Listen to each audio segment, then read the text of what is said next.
Le dimanche passé, nous avons parlé d'un homme en détresse qui est venu vers Jésus en disant « si tu veux, si tu veux ». Aujourd'hui, nous parlerons d'un autre aussi en détresse qui vient vers Jésus et qui lui dit « si tu peux ». Hier, si tu veux, aujourd'hui, si tu peux. Et je nous propose la lecture de la Bible dans Marc 9, 15 à 27. Je lis dans ma version. Je dis Marc 9, 15 à 17.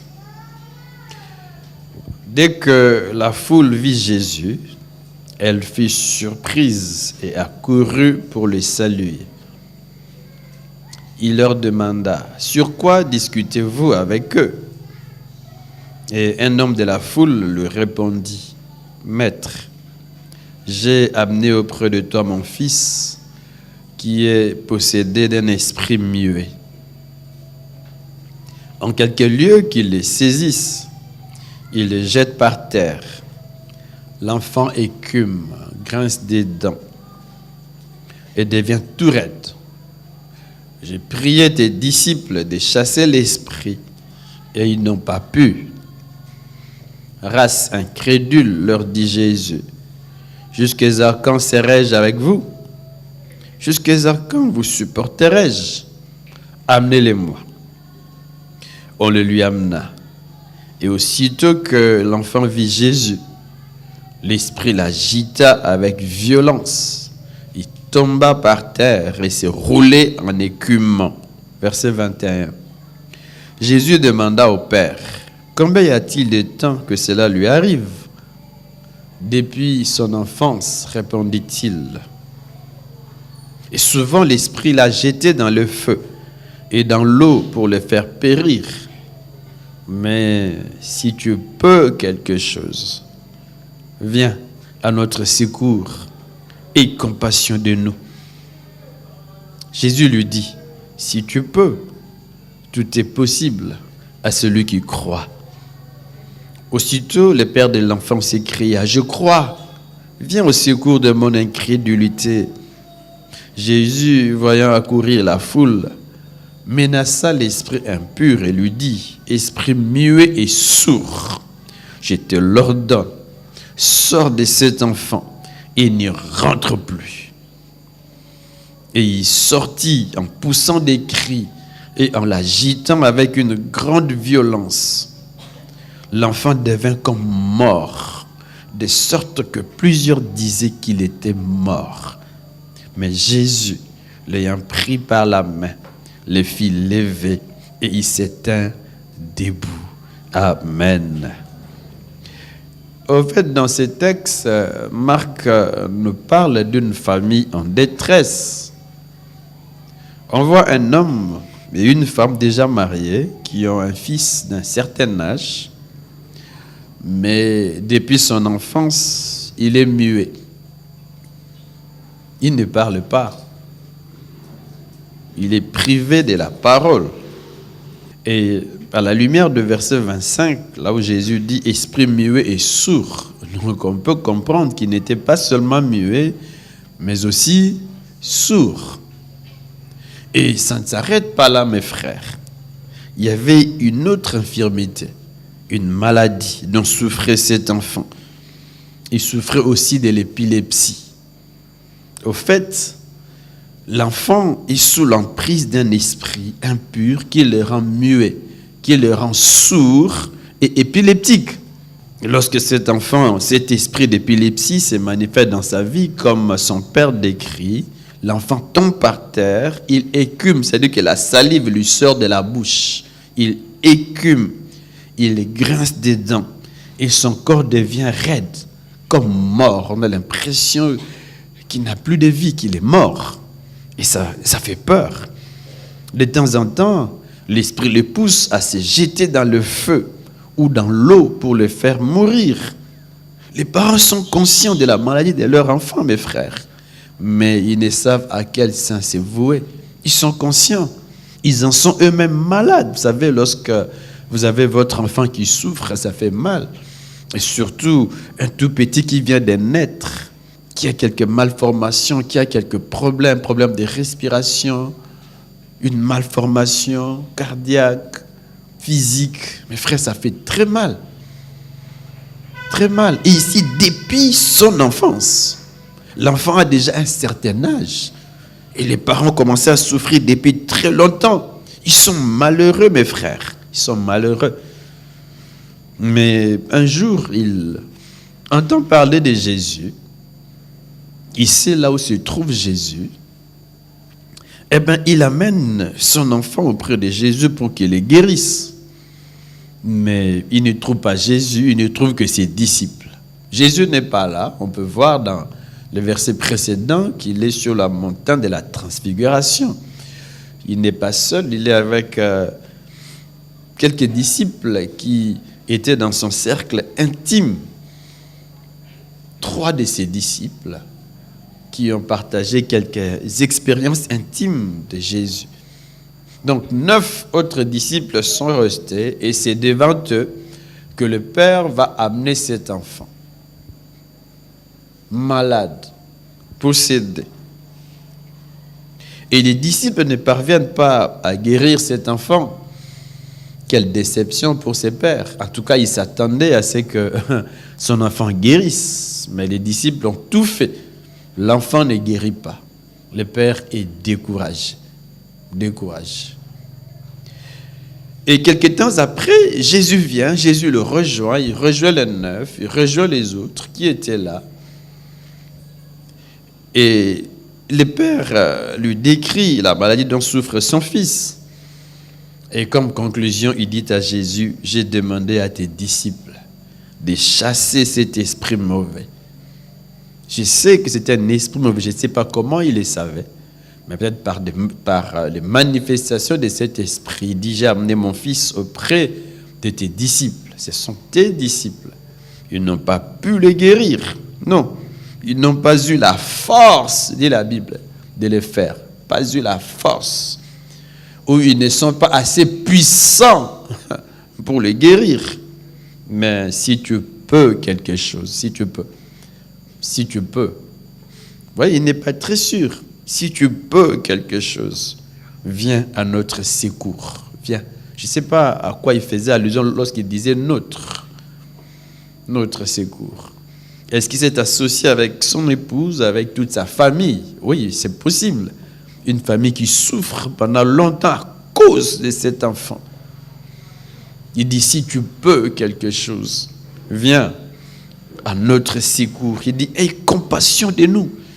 Ça me donne l'envie de pleurer, mes frères. Si je me mets à la place de ces papas qui voient son fils souffrir, il n'a jamais parlé.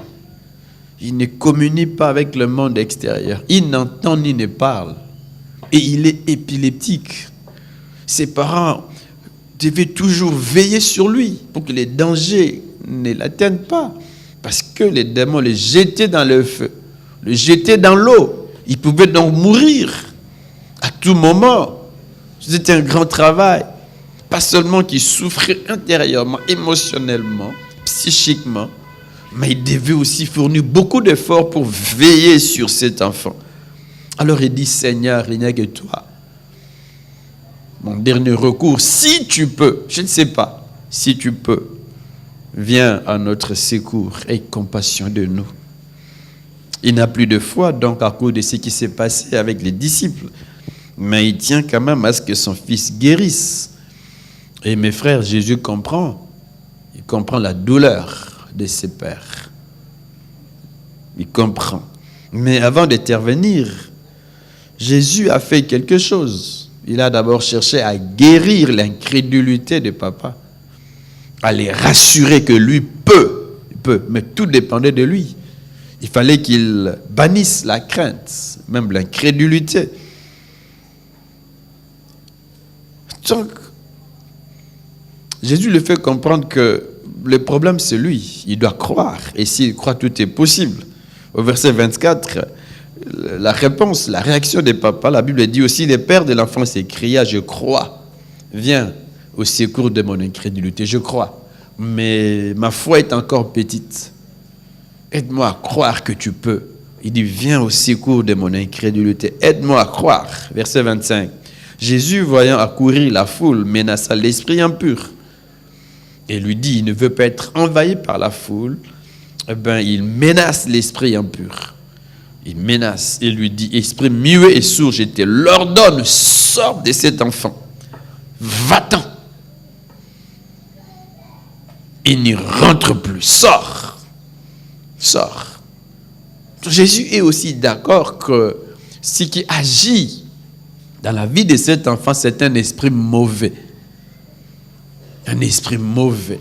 Il identifie le problème de cet enfant et il chasse cet esprit. Il lui ordonne de sortir. Le verset 26 dit, et il sortit en poussant des cris. Parfois, c'est comme cela que les démons sortent. Parfois, ils peuvent sortir silencieusement. Vous ne voyez rien. Mais parfois, ils poussent des cris. Ils cherchent parfois à résister, mais finalement, ils partent en poussant des cris, en agitant même la personne possédée. Il sortit en poussant des cris et en l'agitant avec une grande violence. L'enfant devint comme mort, de sorte que plusieurs disaient qu'il était mort. Il est mort. Il est mort, l'enfant n'est plus. Ça arrive, mes frères, vous chassez les démons. Le démon sort, mais la personne qui était démonisée reste là comme mort. Vous pouvez même fuir. Ah oui, vous pouvez fuir. Vous dites, mais Tomémin Gamboa. La personne ne bouge plus. Vous le touchez, vous le bougez, vous l'appelez par son nom. Il ne réagit pas. L'homme mort. Est-ce qu'il est mort? On a l'impression qu'il est mort. C'est un peu ce qui se passe ici. L'enfant ne bouge pas. Et les gens croient qu'il est mort. Mais Jésus sait que l'esprit est parti, que l'enfant est guéri. Alors, qu'est-ce qu'il fait? Verset 27, la Bible dit, mais Jésus l'ayant pris par la main, les filles levées, il les prend par la main. Alors que tout le monde pense qu'il est mort, Jésus le prend par la main, il le fait lever. Il le fait lever. Et il s'éteint debout. C'est vraiment qu'il ne continue pas à nous donner des détails de sa guérison, mais certainement l'enfant a commencé à parler sous l'étonnement de foule, même de son père. L'enfant parle. L'enfant est lucide, l'enfant est fort. Jésus les rend à son père. L'enfant parle et l'épilepsie est guérie. Amen. Amen. On voit donc quelques vérités, peut-être trois. La première, c'est que Jésus vient toujours au secours des hommes dans leur détresse. Ça, c'est important de les savoir. Toujours. Ici, ce père est en détresse à cause de son fils. Il n'y a plus de sommeil, plus de paix, en détresse. Et Jésus guérit son enfant. Donc, il vient toujours, Jésus, au secours des hommes, au secours des femmes, dans leur détresse. Cette détresse peut être une maladie, comme c'est le cas ici. Une maladie d'origine microbienne, peut-être, d'origine virale, ou d'origine démoniaque. Ici, il s'agit d'une maladie d'origine démoniaque. Cette détresse peut aussi être une difficulté donnée, difficulté financière, il n'y a pas de travail, il y a un blocage, on est en détresse, on cherche le mariage ne vient pas, l'âge avance, c'est une grande détresse. Vous savez que le diable peut agir dans la vie d'un homme, soit de l'intérieur, soit de l'extérieur. De l'extérieur, il peut vous pousser à poser des actes mauvais, des actes horribles. Il peut de l'extérieur toucher votre corps, provoquer une certaine maladie. Il y a certaines maladies, mes frères, qui ne sont pas virales ou microbiennes, mais qui au contraire sont démoniaques. On peut vous administrer des médicaments, mais vous ne serez pas guéri, parce que la source n'est pas microbienne. La source n'est pas virale. On ne peut pas attaquer les virus. On ne peut pas attaquer ces microbes. Non, il n'y a pas de microbes. Il y a un plus qu'un microbe dans ton corps. C'est le démon. Il y a une influence mauvaise. On dit souvent que c'est un problème spirituel. Vous voyez? Donc l'ennemi peut nous attaquer de l'extérieur, mais aussi de l'intérieur. Il peut troubler nos pensées. Il peut nous pousser au suicide. Et l'action intérieure, parfois, est appelée démonisation. Bon, entre guillemets, possession démoniaque. La possession démoniaque est une réalité, mes frères. On voit les cas ici dans la Bible. Cet enfant qui est tourmenté, ce n'est pas un adulte. Donc, les enfants, les tout petits, tout comme les grandes personnes, peuvent être possédés. J'ai déjà témoigné ici que, en tout cas, j'ai vu beaucoup d'enfants, des tout petits, des enfants de 6 ans, 7 ans, 8 ans, 10 ans, être tourmentés par des esprits mauvais, puissants, méchants. Vous les chassez, ils le refusent. Ils se mettent en colère. Parfois, ils se mettent à arracher des herbes. Mais comment un tout petit peut arracher des herbes? En tout cas, l'ennemi cherche à détruire des vies. Et l'on peut soi-même ouvrir des portes. Lorsqu'on va consulter des magiciens, des féticheurs, on ouvre une porte, mes frères. On ouvre une porte. Lorsque on cherche à vivre avec les maris d'autrui, donc on peut soi-même ouvrir des portes. Lorsque l'on vit dans la sodomie, ça veut qu'aujourd'hui, les relations sexuelles sont dénaturées. Et les diables cherchent de plus en plus à pervertir les hommes ou à pousser les hommes à poser des actes irrépréhensibles, des actes interdits par Dieu, justement pour que vous tombiez sous le jugement de Dieu. Justement pour que, au fait, la main de Dieu s'éloigne de vous. Il y en a, mes frères, qui vivent dans l'homosexualité, dans le lesbianisme. On peut aussi le trouver dans l'église. On ouvre des portes aux démons. Faisons attention, mes frères. Est-ce que vous êtes avec moi? Toutes ces choses peuvent nous amener dans une situation de détresse. Nous n'ouvrons pas nous-mêmes la porte. Bref, l'ennemi, mes frères, cherche à détruire des vies. Le but du diable, c'est de briser des vies. Même des espérances que des hommes peuvent porter sur vous. Vos parents qui comptent sur vous, qui s'investissent dans votre vie.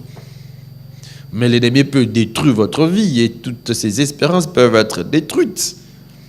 Vous connaissez ce texte de Jean 10 qui dit « Le voleur ne vient que pour dérober, égorger et détruire. » Vous voyez? Il dérobe, il vole votre paix, votre joie, votre vie, votre bonheur. Il égorge, il détruit. Ça, c'est l'œuvre de l'ennemi. Mais si le voleur ne vient que pour dérober, égorger, détruire, et Jésus, lui est venu pour que les brebis aient la vie. Alléluia. La vie, mes frères. Et qu'elle l'ait en abondance. Ah, vous voyez? Donc, l'ennemi peut détruire. Si je me rends compte que l'ennemi a détruit ma vie, je dois me tourner vers Dieu. La vie de cet enfant était détruite, mais son père s'est tourné vers Jésus. Il a cherché Jésus. Il a cherché son secours. Il n'est pas allé voir un magicien. Il y en a qui vont vers des magiciens, je vais te le dire, qui amènent leurs enfants à gauche et à droite vers des féticheurs. Vous détruisez leur vie et leur avenir. Ce père donc est allé vers Jésus. Et la vie de cet enfant était complètement restaurée. Il est venu afin de restaurer. La vie de cet enfant était restaurée. Les démons ont brisé sa vie, oui, mais Jésus l'a restauré. Parce qu'il vient toujours au secours des hommes en détresse. Amen. En tout cas, dans ma vie, j'ai vu beaucoup d'hommes en détresse. Des amis, des papas et des mamans, mais qui se sont tournés vers Jésus. Et leur vie a été complètement changée. Une vie de paix, une vie de joie a pris place. Amen. Ce matin, êtes-vous en détresse? Qu'est-ce qui vous fait pleurer? Venez à Jésus. Il venait à Jésus. Il peut changer cette situation de détresse et vous apporter la vie. Amen. Une deuxième vérité que l'on peut tirer de cette histoire, c'est que des mauvaises expériences, des échecs, des expériences passées peuvent ôter la foi, peuvent nous empêcher de croire. On voit ce qui se passe avec ses papas alors qu'il est devant les disciples. En tout cas, il s'attendait à voir son enfant être guéri, mais rien ne s'est passé. Ah, vous voyez mes frères, il vient vers Jésus, il ne le trouve pas. Il trouve les disciples et ceux-ci n'arrivent point à guérir cet enfant. Jésus leur dit que cette sorte de démon ne sort que par la prière. Notre texte ajoute la prière et les jeûnes. Au fait, la confiance. Une prière à Dieu, mais dans la confiance en Jésus. Ce n'est pas à cause de nos efforts que Dieu peut opérer des miracles, que Dieu peut toucher des cœurs et des vies. C'est à cause de lui-même. Vous êtes avec moi? Ce n'est pas à cause de notre intelligence, de nos capacités, non. Vous voyez que tout le jour, chaque jour, nous devons apprendre à compter sur Dieu, même à grandir dans notre expérience chrétienne. Tous les jours, à grandir, à compter sur Dieu dans la prière. Vous êtes avec moi? Il dit, c'est par la prière. Une prière faite de la confiance en Jésus. Dans la prière. Vous voyez que la prière est importante dans la vie d'un homme. Dans la prière. Important dans ta vie personnelle, dans ma vie personnelle, important dans la vie de l'Église. Donc, ce papa connaît une expérience difficile. Il est un peu déçu. Au verset 17, il dit à Jésus, « Maître, j'ai amené auprès de toi mon fils, qui est possédé d'un esprit muet. » Au verset 18, il continue en disant, « J'ai prié tes disciples de chasser l'esprit, et ils n'ont pas pu. Mais si tu peux. » Vous voyez? Il est un peu déçu. L'incapacité des disciples, comme a dit un homme, à expulser les démons avait ébranlé la foi du Père en la capacité de Jésus. Sa foi est ébranlée. Mes frères, parfois notre foi est ébranlée par des circonstances. Oui, Seigneur, hier tu m'as secouru, mais aujourd'hui, je ne te vois pas. Seigneur, la porte semble toujours fermée. J'ai crié à toi. Seigneur, pourquoi cette mauvaise expérience m'arrive-t-elle? Ça arrive, mes frères, qu'on passe par des temps durs. On a l'impression que Dieu nous a lâchés, que Dieu nous a abandonnés, qu'il n'écoute plus nos prières. Non, Dieu est toujours avec nous, mes frères. Amen. Que les circonstances ne viennent pas ébranler notre foi. Et ce Père dit à Jésus, si tu peux. C'était donc un cri d'appel au secours. Si tu peux. Il appelle au secours. Son cœur est brisé par des années de désespoir. Et il y a un cri qui sort de ses cœurs brisés. Qui dit, si tu peux. Il a cru à la guérison. Lorsqu'il est venu vers les disciples, il a espéré voir son fils être guéri, mais peine perdue. Un espoir brisé, déçu, anéanti. Mais Jésus, si tu peux, toi, au moins si tu es plus fort que tes disciples, aide-nous, aide-nous, aide-nous. Déçus. J'ai dit, ne laissons pas aux expériences amères, aux échecs du passé de voler notre foi, de nous plonger dans une vie d'incertitude. Mes frères, si nous marchons avec Dieu, il est le secours qui ne manque point dans la détresse. Et la troisième et dernière vérité, c'est que la foi produit les miracles. La foi produit l'impossible. Au verset 22, ce Père dit à Jésus, si tu peux quelque chose, si tu peux, viens à notre secours et compassion de nous. Jésus lui répond en disant, si tu peux. Non, tout est possible à celui qui croit. Le problème, ce n'est pas moi, c'est toi. Moi, je peux guérir ton enfant. Mais est-ce que toi, tu crois que je peux le guérir? Ah, c'est ça le problème. Moi, je peux. J'ai tout pouvoir. Je veux qu'il guérisse et je peux le guérir. Vous voyez? Ce n'est pas seulement qu'il veut notre bien, mais il peut aussi travailler pour notre bien. Ce n'est pas seulement qu'il veut que nous soyons guéris, mais il peut aussi nous guérir. L'homme peut vouloir te faire du bien. L'homme peut souhaiter que tu ailles de l'avant. Mais parfois, il est incapable de t'aider, de t'y conduire, de te soutenir.